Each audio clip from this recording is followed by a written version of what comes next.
Since we learn about quantities in this class, it's important that we understand accuracy and significant digits. So that is a very important aspect of quantitative thinking, quantitative measurements, and also communication in quantitative ways.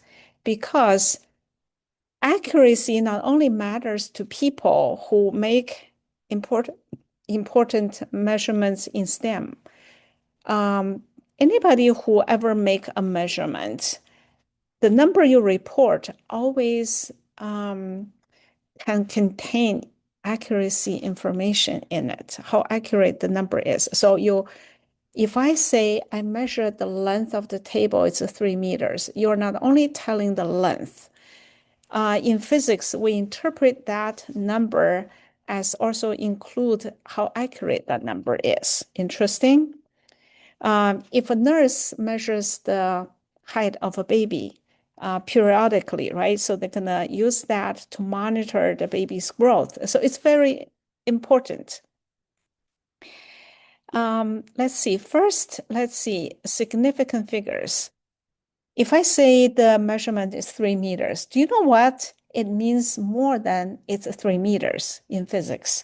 So from the quantitative perspective, 3 meters means the best I know about this quantity is that it's between 2 and 4, because if remember when we make measurements, we always estimate one digit. So the last digit is always estimated. If I only give a 3 meter, that is to say, in the quantitative perspective in physics, that this number is as accurate as the last digit, the meaning the actual value is between 2 and 4. I don't know exactly what it is, so I give you 3 meters. Okay. Normally we say 3.0 is the same as 3, right? Mathematically, they're equal. 3 minus 3.0 is 0. However, in physics, from the quantitative measurement, quantitative communication, quantitative thinking perspective, they are totally different, because 3.0 means between 2.9 and 3.1. And 3.00 means from 2.99 and 3.01. And this quantitative perspective is useful beyond the STEM fields, because beyond the measurement. So for example, I'm an honor society faculty advisor, and I have to report to the school eligibility requirements for joining the honor society. On paper and everywhere, we always say the requirement is 3.5 GPA. That being said, I just give 3.5 to the registrar's office. And that was a silly mistake. I later had to correct pretty soon, because quickly I realized the students who have 3.45 GPA got joined the honor society. And that's not our intention. We mean 3.5. Actually, because they were rounded off. So then I modified the requirement to 3.50. That way, students with the 3.495 got joined, but 3.45 will not meet the eligibility. So do you know what I'm talking about? The number you say from the quantitative measurement point of view contains accuracy information. In other words, you have built-in accuracy in a number in the quantitative measurement perspective. So a number in physics not only has the number, it always has to go with a unit, and it automatically has the accuracy built in it. And in physics, we use a scientific notation. Strictly speaking, we use a scientific notation to represent a number. That's the standard. In this course, for some of you, it may not be super important about the accuracy. So you're not required to always use scientific notation. However, it does help to always notice what the accuracy is in any number that's given to you. So if we use the calculator, for example, to calculate a long number, we don't always keep all the digits. Some of the digits don't represent how accurate our numbers are. And then we actually round off them. And when we make measurements, we read the exact numbers and always estimate one digit. So that's our standard rule of thumb, always estimate one digit. When we have numbers and then we do calculation of the numbers, so here are two rules. First, the rule is addition. So these are rule of thumbs. When we add up numbers, if accurate digit adds an accurate digit, that's an accurate digit we keep.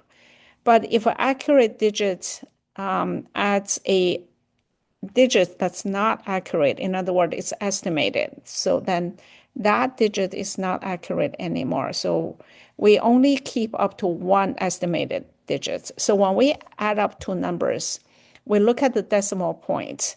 All right. So the first decimal point that has estimated quantities is going to be the estimated digits. All other digits after it will be deleted. So for example, 1.2 plus 21.456.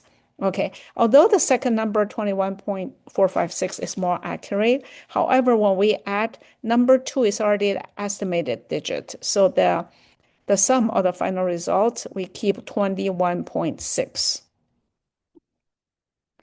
Multiplication. When we multiply two numbers, we're going to first count how many significant digits we have in the first number, then how many we have in the next number. In the final answer, we keep the smaller number of significant digits. In this particular case, I have to use scientific notation. So the scientific notation is 2.6 multiplied by 10 to the first power, because 1.2 has two significant digits and 2.6 has two significant digits. In scientific notation, this number we use only one digit before the decimal point, and then we use 10th power to make this number large or small as it should be. In summary, we introduced significant digits as a way to communicate accuracy in a number, scientific communication. And then we learned the rule of thumb for addition and multiplication, and also round off. Remember, we only round off at the last step of the calculation. If you have to go through multiple steps of you keep all the digits and only do the round off in the last part, last step. So that is significant digits and accuracy, which is important quantitative communication concept. If you have any question, ask. Okay, ask to expand, ask to clarify, ask to help others too, and ask for help. Asking is a strength, not weakness. It's a growth mindset. There's no bad question to ask. The only bad question is the one that stays in your head. That being said, you understand there's only one teacher with so many students. If everybody asks me 10 questions, I cannot handle, and you're very considerate. For that reason, we need to leverage teamwork. Every student in the class is your resource. So let's ask our study buddies, let's ask our small study group, and we can always put questions in weekly discussion or the class Q&A. So asking is as important as answering. Whether you ask a question, make a comment, or answer a question, you earn 1 extra credit in class Q&A. And that's what you can record in the teamwork communication grade self-report. And you can earn up to 20 points in that. Okay, so this is accuracy. For some people, this can be extremely important, but for all, this is something worth noticing.